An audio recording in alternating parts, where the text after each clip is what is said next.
Les éditions de la Pleine Lune présentent le recueil de nouvelles Nuageux dans l'ensemble de Julie Bouchard. L'auteur nous entraîne dans les vies singulières de ses personnages avec une justesse de ton rarement égalée et une éblouissante maîtrise de la langue qui font de ce recueil un véritable plaisir de lecture. Les 9 nouvelles de ce recueil se concentrent toutes autour du thème de la disparition ou de la perte. Les histoires se déconstruisent sous les nuages et nous rappellent à quel point on ne connaît pas la vie des gens avant de s'aventurer dans leur douleur. Vous écoutez Samedi de lire avec l'auteur invité d'Amélie Boivin-Enfield. On est maintenant rendu au moment de l'émission. C'est à mon tour de présenter à mon auteur invité de cette semaine, Suzanne Aubry, les ouvrages que j'ai lus cette semaine et on va commencer avec le premier. Alors, le titre, c'est « Ensemble pour toujours », une autobiographie de Denis Monette. Oui, c'est le 25e ouvrage de l'auteur. Alors, il nous raconte la rencontre avec sa femme qui a été assez particulière parce que son ami voulait lui présenter sa petite sœur et finalement, Denis est tombé sous le charme de la grande sœur. Et là, il nous raconte l'histoire, comment ils sont devenus un couple. Et on se rend compte à quel point Denis Monette a vraiment pas eu une vie facile. Il a vécu plein d'épreuves, relation qui a été difficile avec sa mère, relation avec ses frères qui l'ont mis un peu dans le pétrin à un certain moment. Il y a un de ses frères qui l'a obligé à faire un prêt à la banque de 5 000 $ pour payer les employés. Il n'a jamais été remboursé. Ça a pris 10 ans avant qu'il arrive à rembourser cette dette-là. Également, sa femme qui a été malade, son garçon qui a été atteint de diabète. C'est vraiment très touchant à lire et on se rend compte à quel point la relation amoureuse a permis à Denis de traverser toutes ces épreuves-là. Également, l'arrivée de ses enfants, le manque d'argent. À un moment donné, il est obligé d'aller vendre des bouteilles pour pouvoir s'acheter un sandwich, pour pouvoir manger parce qu'il n'y avait plus de sous. Ça, c'est la vraie misère, ça. Vraiment, comment il est devenu journaliste également. Il écrivait même des cartes quand il a commencé, des cartes de souhait pour arriver à payer les fins de mois. La maladie d'Alzheimer dont sa femme a été touchée, il a été aidant naturel pendant plusieurs années. Il en a même au péril de sa vie à la fin, là, il a dû placer sa femme. Alors, c'est des événements hyper tragiques, super touchants. Moi, c'est un auteur que je ne connaissais pas dans sa vie personnelle. Moi, je connaissais uniquement l'auteur. Et là, j'ai découvert un homme vraiment inspirant, là. J'ai beaucoup aimé cette autobiographie-là. Ensemble pour toujours de Denis Monette. Le prochain? Le prochain, c'est Nicole Hood, La vie pour vrai, aux éditions de la Pleine Lune. Oui, alors, Nicole Hood, avec ce livre-là, a été la lauréate du prix littéraire du roman du Salon du livre du Saguenay. Alors, c'est un roman qui nous entraîne dans le monde de la déficience intellectuelle, inspiré de la fille de l'auteur, Janice, qui est une handicapée, qui a une déficience.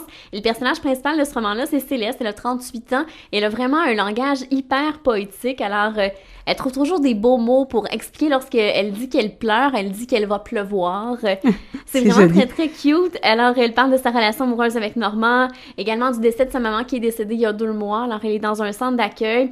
Elle nous parle de l'amour de la lecture que sa mère lui a transmis parce que sa mère était une écrivaine, un peu comme toi tu racontais, l'importance de transmettre nos passions à nos enfants. Et on parle aussi de sa vie dans le foyer d'accueil. Et elle dit, la jeune Céleste, qu'elle ne veut pas d'enfants parce que ça fait trop de dégâts. Elle est également jalouse des enfants de sa sœur parce que les enfants de sa sœur habitent avec sa sœur tandis qu'elle, elle doit vivre au foyer. Et elle parle aussi d'une autre relation amoureuse qu'elle va vivre avec Victor et son grand rêve, ce serait d'épouser Victor et de pouvoir vivre avec Victor. Mais en vivant dans un centre d'accueil, ils peuvent pas vivre leur amour, ils peuvent pas s'embrasser, ils peuvent pas se toucher. Alors on se rend compte à quel point c'est pas toujours facile pour ces gens-là.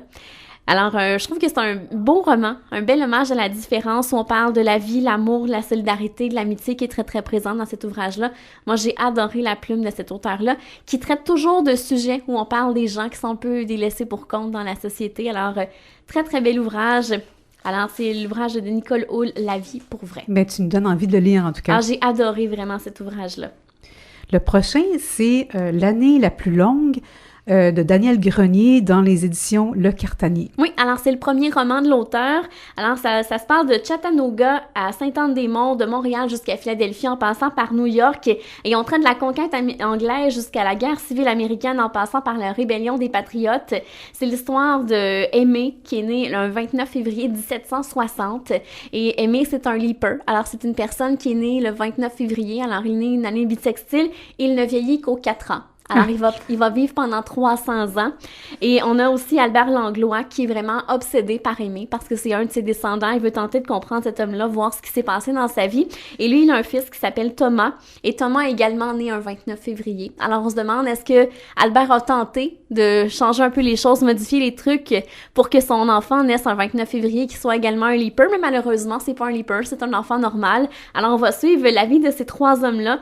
Et l'auteur fait beaucoup de clins d'œil aussi à d'autres auteurs américains, mais également à des auteurs québécois. Alors, pour les gens qui connaissent certains personnages, vous allez voir les petits clins d'œil faits par l'auteur. Il parle de tensions raciales, également déportation des Amérindiens. Alors, c'est vraiment un bel ouvrage. On se rend compte à quel point l'auteur fait beaucoup de recherches, qu'il a travaillé très, très fort là, pour nous parler de ça. Il y a un peu de fantastique dans son roman. Oui, donc, un peu. Il y a un peu de réalisme magique aussi, peut-être? Oui, c'est vrai. Ça a l'air très intéressant. Ça Moi, aussi, j'ai vraiment beaucoup aimé. On sent à quel point l'auteur a travaillé fort. Tu viens d'ajouter un autre livre à ma pile, là. Je suis désolée. Non, Ça s'appelle c'est un L'année beau la plus problème. longue de Daniel Grenier. Alors, l'autre, Oui. c'est un roman, c'est Un un roman album pour graphique, un enfants. album pour enfants, Le Retrospect Oui. de Dominique de Lopinot-Bach. Bach, c'est l'illustratrice. Alors, catastrophe, Juliette se lève le matin avec un toupette qui retrousse, rien à faire. Elle arrive pas, elle est complètement découragée. Alors, elle va voir sa mère qui va lui donner un guide où on retrouve des trucs pour contrer justement le retrospect. Alors, le toupette qui veut rien savoir le matin.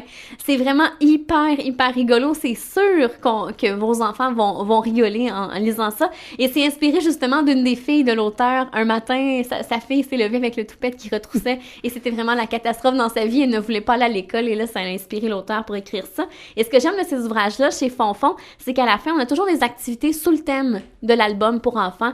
Alors, très, très bien fait et les illustrations sont vraiment magnifiques. Ça s'appelle Le Retrospect de Dominique de Lopinot et l'illustration de Bach. Et le dernier, ça s'appelle Il pleut à boire debout, chanson de chien et chat, un autre livre pour enfants. Oui, alors c'est un livre disque où on retrouve 10 chansons où on parle de chiens et de chats avec des super textes et des illustrations qui sont vraiment magnifiques. Et les interprètes, ce sont tous des gens qui sont connus.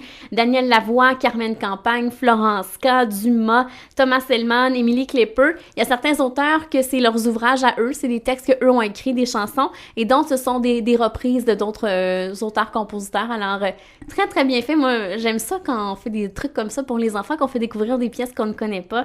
Alors, ça s'appelle Il pleut à boire debout, chanson de chien et de chat. Et les illustrations sont en effet Sont très vraiment jolies. très belles, oui. Si tu me permets, Suzanne, on s'arrête et au retour, ce sera déjà la conclusion de l'émission.